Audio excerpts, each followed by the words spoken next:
One of my favorite things in the world to do is watch Friends. I know it's been off for years and years. It's not even around, but I still find myself binge watching old episodes. And I was thinking about this today and thinking, it's the predictability of the friends in the circle, right? You have Chandler with his quirkiness, Monica with her type A of just everything has to be so neat and tidy and organized. It's Phoebe's ability to make you laugh at her silly songs. Ross always comes in with those smart comments, and Joey and him and his food, like it is just so hilarious. And of course, Rachel, she just brings everybody together, and it's just such this beautiful, cohesive team of people. And it's why I wanted to come on and share with you today that I have an opportunity for you to find your friends in the content creation space. So if you are thinking about creating your first or your next digital course, I don't want you to miss this opportunity because Amy Porterfield just opened the doors for registration for her Course Confident Bootcamp. And I'm actually offering a special bonus for anyone that registers for the Course Confident Bootcamp through my special link. So I want you to go to crystalprofit.com/Amy-bootcamp to register. That's crystalprofit.com/Amy-bootcamp. And what you're going to find when you get there is I have this special bonus private podcast series. It's called Money Mindset for Creators. So I want you to go register for Amy's bootcamp, download the podcast, and immediately start listening to it, because what this training is set up to do is to help you get your mind right about monetizing your content, making money so that you can fuel your content creation dreams. So go to crystalprofit.com/Amy-bootcamp to register for Course Confident. And I cannot wait for you to find your friends and find the people that will be there for you. Do you see what I did there? Yeah, nice little friends segue connection. Go to crystalprofit.com/Amy-bootcamp. And I cannot wait to see you inside. Okay, let's get into today's episode. Okay, I am so excited about today's episode because in true podcast nerd fashion, I have a pretty detailed outline about all the things that we're going to talk about today. And I gotta be really honest, I surprised myself. Like, this doesn't always happen. Normally, I'm like, okay, this is what I'm going to talk about. These are the stories that I'm going to tell, and it's probably just a few bullet points. And then I'll add in some stories and resources. You know the gist. If you've been around here a while, you probably are very familiar with how the show is produced and run every single week.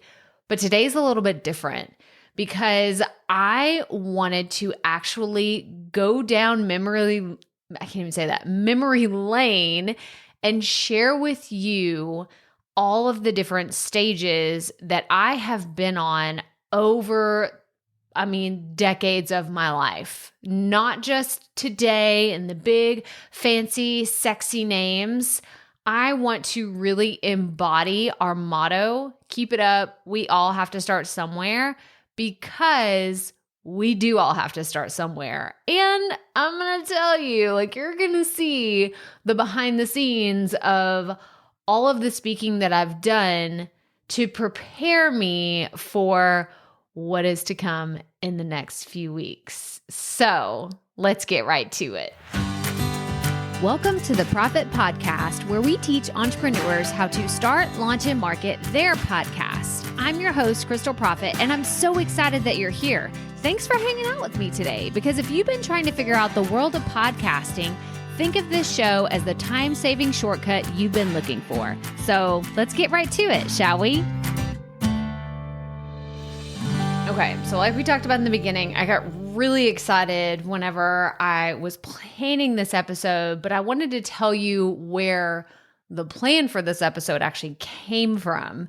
I was working on, if you listen to the show or you listen to my daily show, The Potty Report, then you know I am a fan of batching episodes. I batch my time, I batch plan episodes, and I batch record, I batch edit. There's a lot of batching has literally changed my life. I'm going to link to an episode that I've done on batching podcast. I actually have a YouTube video as well.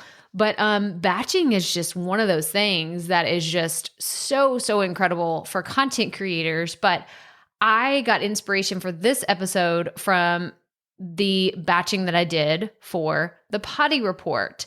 And there was this concept that I came up with that it says, just because you're good doesn't mean you can't be better. And so I want to start there simply because I am a type of person that stage fright has never been something that's held me back from at least trying to be on stage. And I did this whole Potty Report episode. It's coming out this week if you want to listen to it. But I really go into what stage fright is for most people. So stage fright is the debilitating, you're sweating, you're shaking, you're so nervous that you can't walk up. And I'm thinking of a physical stage, right? Like whether this happened to you in your childhood or your young adulthood, or it still happens to you today, the idea of stage fright is you are literally terrified. Think about fright, like a scary movie, right? You're watching a scary movie, you think the boogeyman's going to jump out and get you. Stage fright is a real thing. And I totally understand that.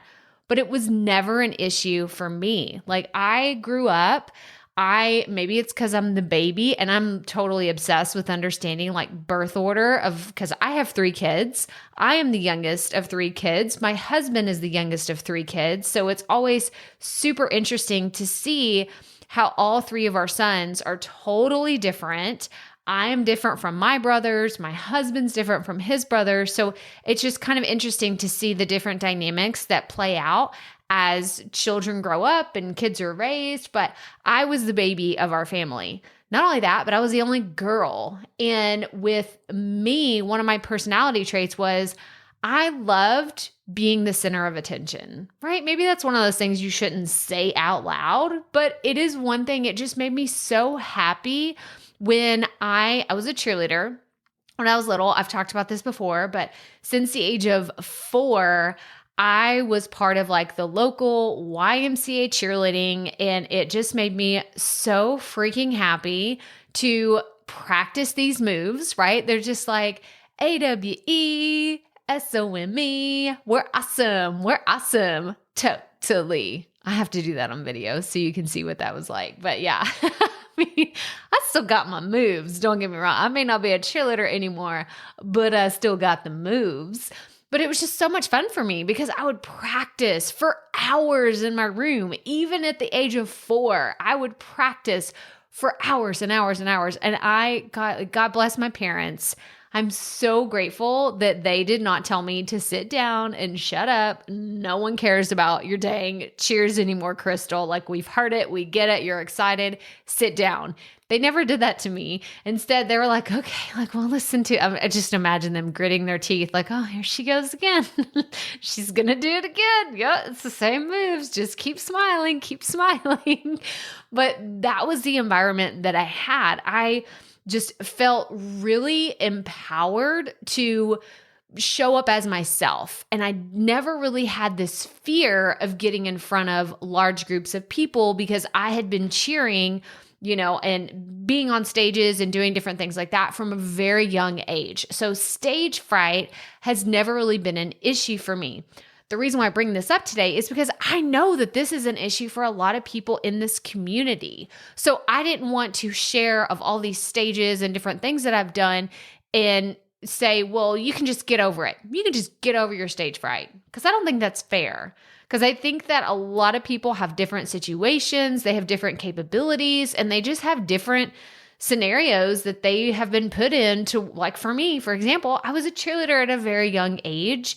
And that gave me this confidence to speak really loudly and to show up loudly. And it gave me permission to be loud at a young age. I've talked about this many times. If you are someone that's listened to this podcast for a very long time, I tell y'all, adjust your microphone and your environment to your voice, not the other way around.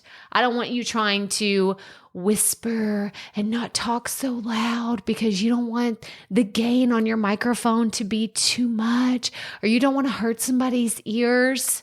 No, I want you to show up as yourself. If you're loud, be loud and stand a little bit further away from your microphone. Like that's just what I do. I'm actually a lot further away today because I'm really fired up. My coffee is really going. It's working right now. But I wanted to share my experience from approaching stage fright and it not really being a thing that I had to overcome. So if this is something that you really struggle with, don't worry. I'm going to share with you some tools that I know have helped other people get over that and show up in a very visible way that helps them feel more confident. But I wanted to start at the very beginning, right? We talked about in the intro is like, the motto around here is keep it up. We all have to start somewhere.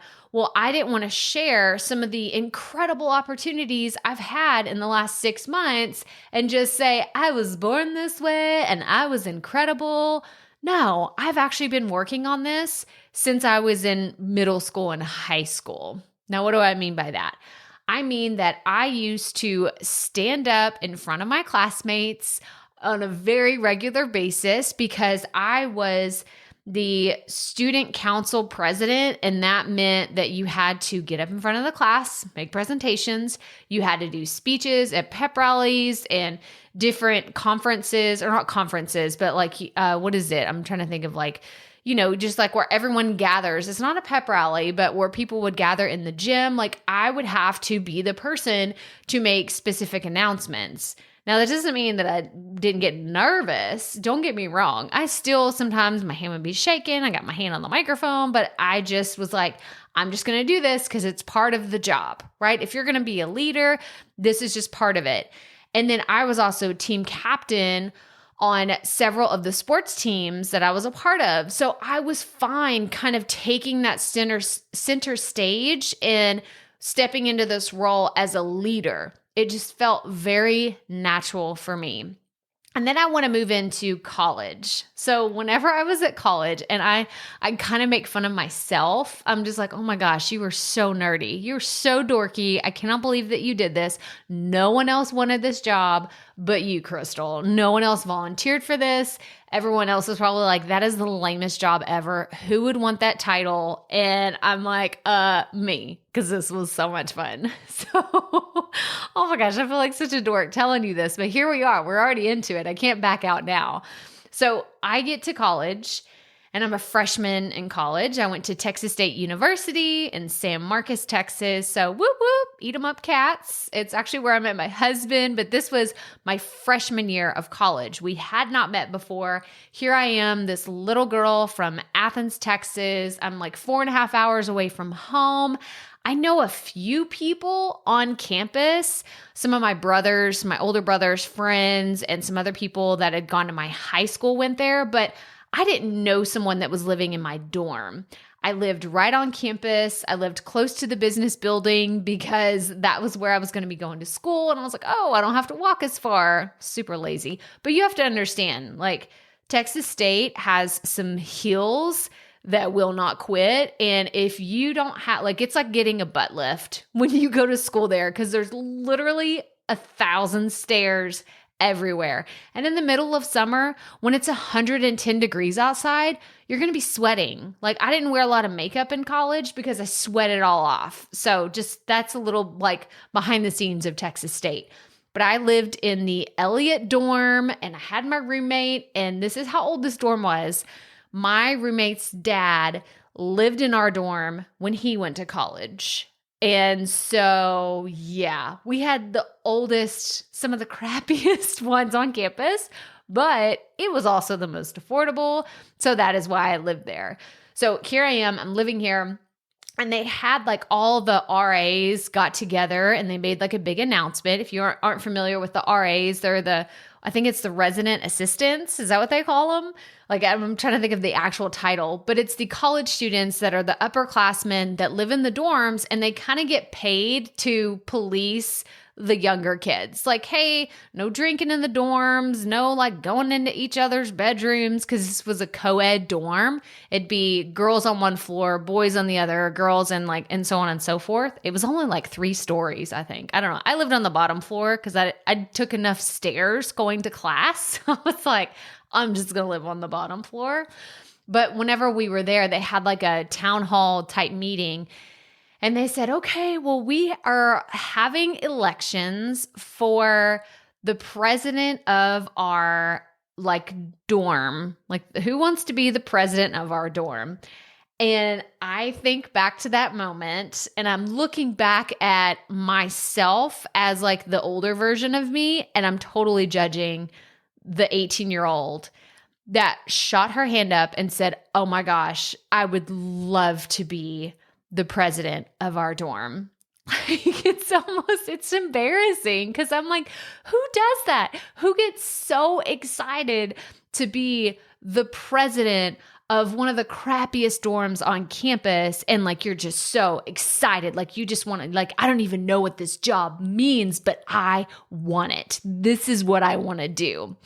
And so I had to run meetings about people, you got to make sure you pick up your trash. People, like there's people leaving cigarette butts at the picnic tables, and there was gum, and someone left their beers out there, and you can't have beers right here. So it was just like, it was a whole mess of a job, but I loved every single second. And that's where I kind of get a little embarrassed. I'm like, you're such a dork. You're such a nerd. But again, it gave me an opportunity to step into this leadership position of just really enjoying leading meetings. We had like, I think it was like quarterly meetings. I can't remember. Like, we had to kind of coordinate like a party planning committee that's like, hey, we're going to do study halls, and we're going to do this. We're going to have game nights, like all kinds of things. And in looking back, I'm like, oh, I was kind of like the dorm mom. Like, let me just take care of everybody. And that was part of my job. Oh my gosh, that's such a long story, but I was feeling really nostalgic, and I felt like y'all would really, really appreciate all the little nuances of that. But whenever I was going to school, I actually got a job on campus at the student center. And this is kind of like, think of it, I worked for the director. Like, he was the director of the whole student center. So anything that went on there, like whenever it comes to like Greek life, like sororities and fraternities, like he kind of oversaw all of that and the business stuff that happened on campus. But I was one of his assistant. So I worked for the lady that was his administrative assistant, and she was just so incredible. She became like a second mom to me. And we just had such a special relationship. We keep in touch to this day, but I will never forget. She had a great conversation with me one day and was like, do you want to step into kind of a bigger role within our office? And I'm like, well, what does that mean? Like, what can that look like? And I was eventually promoted to be a student manager in our office, which again, I'm just like, oh, here I go. I'm making, $5.25 an hour. And this was well before minimum wage is what it is today. I was making $5 an hour and working part-time. I was working like 20 hours a week.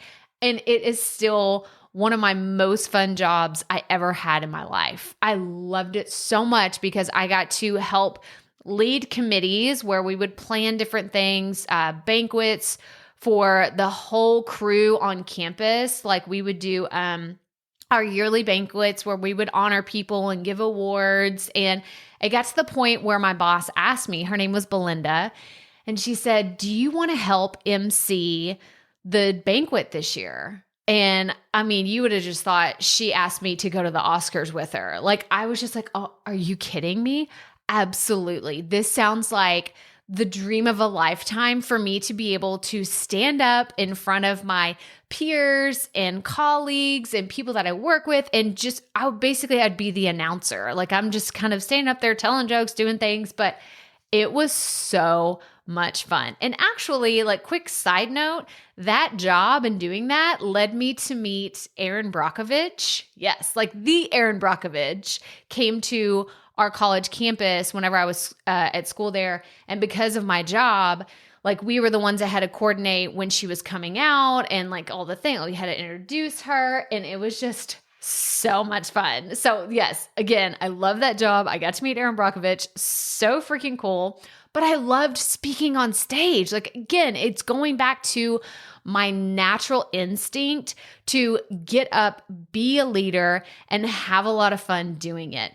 And I could like spend hours telling you about all the other incredible stages, but I'm not going to go through every single story. What I am going to do is tell you a little bit more about it does not matter the size of the stage as much as the intention of who you're serving behind it.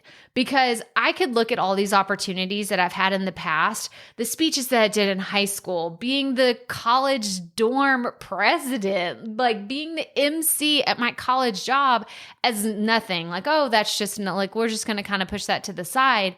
But those things were everything to me, because it laid the foundation for me to show up here behind this podcast and to do things like Facebook Lives and webinars and workshops and masterclasses and feel super freaking confident behind it. Like, yeah, don't get me wrong. There's still things that throw me for a loop, and I'm going to tell you about some really cool things that I have coming up in the next few weeks. But I remember thinking, I got this. I just have to show up and be myself.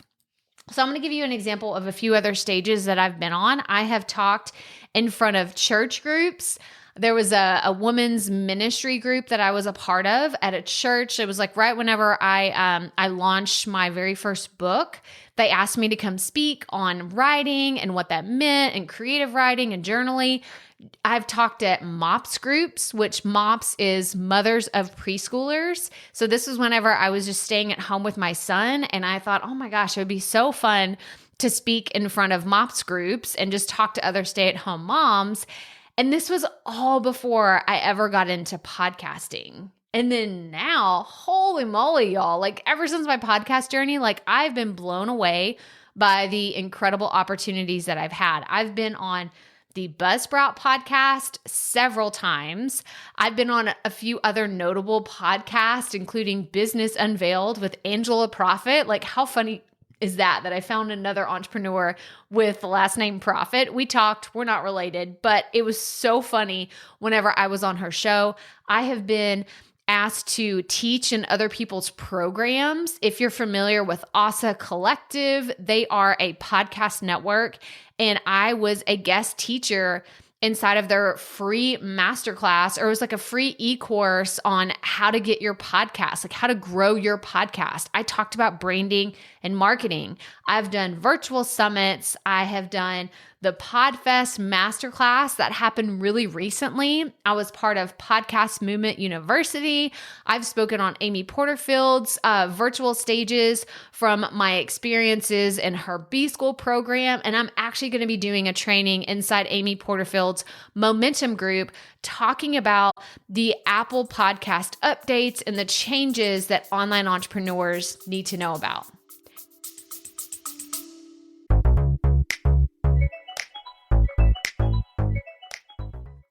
Being a woman in business comes with its own unique set of challenges, but also so many opportunities. We get ahead by leaning in to what makes us different from business as usual. I'm Samantha Hartley, host of Profitable Joyful Consulting, inviting you to a special 6-episode series exploring the experience of being a woman in business. You want to hear from women consultants who've hit $1 million, who sell 6-figure engagements, or who've broken their own revenue ceilings? Yeah, those are my clients, and they'll be sharing too. Join me for 6 must-listen episodes that tackle key challenges for women consultants. Follow Profitable Joyful Consulting on your favorite podcast app. And the reason why I didn't lead with all these sexy summits and these different like podcast movement and Amy Porterfield, like there's a very specific reason, because that's not where it started. That is not where this journey has started. And I never want you to get the impression that someone just woke up one day, turned on a microphone and said, I'm amazing. Come listen to me because, you know, it's just I'm going to blow your mind. I'm going to be so fantastic. that you cannot wait to throw all your money at me and learn from me and all the things. That's not how any of this has started. And I am such a believer in sharing your own personal experiences, your own journey, and telling other people where you come from, because one, it's super humbling, right? I never want to be someone that gets too big for their britches, right? That's what we say down here in Texas is, well, she gotten too big for her britches now, didn't she? No, I never want to be that person. I always want to be honest and share my own journey, what I've done, where I've come from, because I believe that sharing all of these experiences and telling you the different things that I have tried and experimented with, and some are some big wins and some are some massive failures, but I love sharing my journey here on this podcast. That's really what it's about. And so I wanted to, really dedicate today's episode to share about the different stages that I've spoken on over time to give you some encouragement.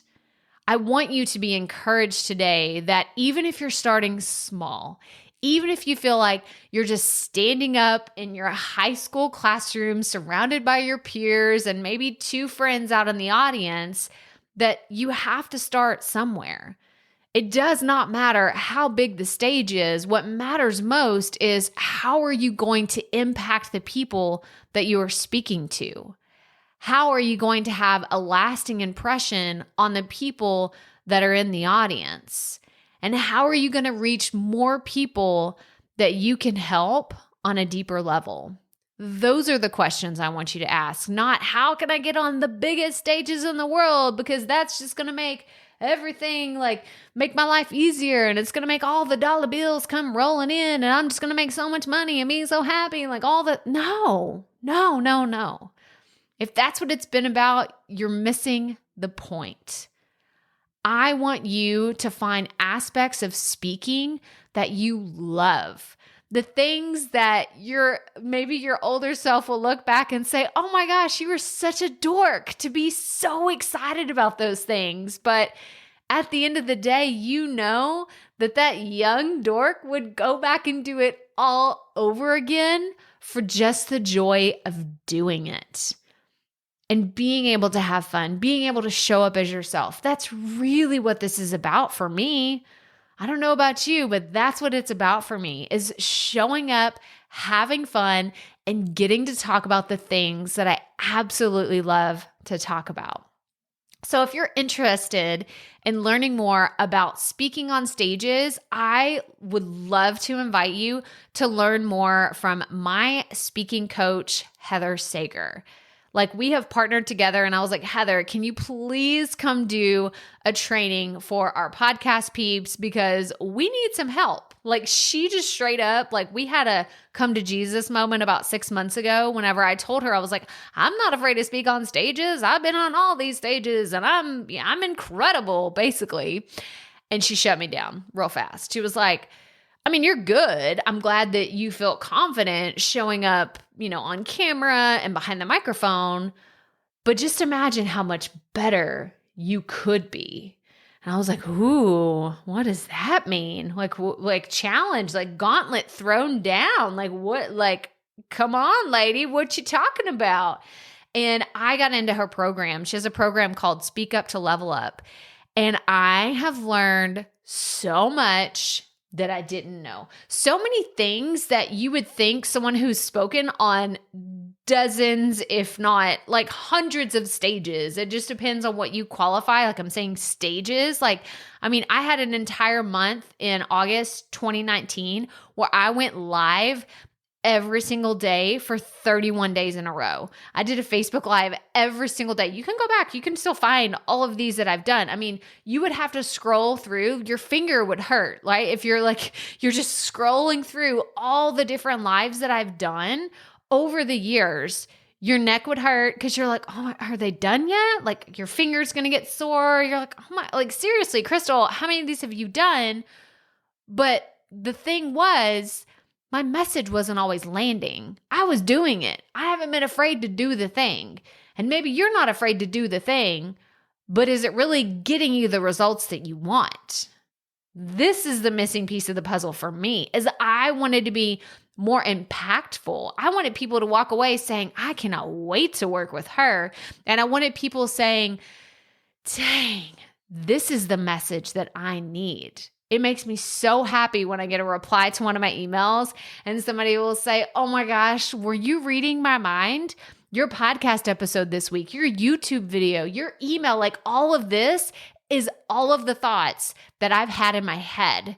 Every single one of these, like I have asked myself, this is what I'm struggling with, or this is something like you just knew. How did you know? I get these all of the time, and it's because I'm intentional with my content. I'm intentional with my message, and I'm not second guessing what I'm actually putting out there. There was a long time, let me tell you, that I was second guessing the content I was putting out because I was not confident it was the right message, getting to the right people. Hell, I went through about 1.5 years of not even knowing who I was talking to. Okay. So it's not a like, hey, let's snap our fingers, like click our heels together, and we're just going to magically know how to do all the things in all the right way and just make millions of dollars. That's not how this works. Okay. At least for not most of us. That's not how it's worked for me. So I'm not going to sit here and tell you that's how it's worked. And by the way, I'm not making millions of dollars in my business. Let's just throw that out there real fast. But I do think that taking the opportunity to learn from people who are experts in what they do and who can take someone who's already pretty confident and doesn't have a lot of stage fright and be able to amplify. It's almost like I feel like speaking is a dial, right? I felt like my dial was pretty dialed in, and Heather came in and just cranked it up with such clarity and focus that now I know exactly who I'm talking to. I know what my message is. And I know when I walk off that stage, whether it's a podcast episode, a workshop, a Facebook Live, an Instagram Live, a Clubhouse room, whatever it is, I know that I will have left every single thing on the table. So if that's something that you're interested in, I would love for you to join us in Heather's Speak Up to Level Up program. You're going to find more about it in the show notes. So go to crystalprofit.com/episode 253. So crystalprofit.com/episode 253. I would love to see you in there. Heather regularly hosts office hours where she does like these Zoom calls, and we all get to go in there and celebrate our wins and share obstacles and struggles that we're having. And I would love to see your face in there because it's always a lot of fun. It's so much fun. And I learn something every single time because people share their experiences, and we are all different. And I love it so, so much. So again, go to crystalprofit.com/episode 253 to learn more about Heather's Speak Up to Level Up program.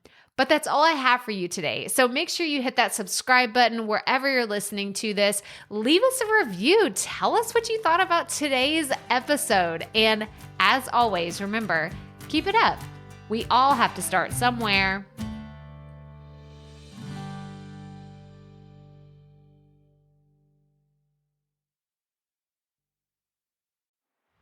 Hey, Profit Podcast listeners. Thanks for sticking around to a little bit after the episode to hear this special message because I want to hear from you.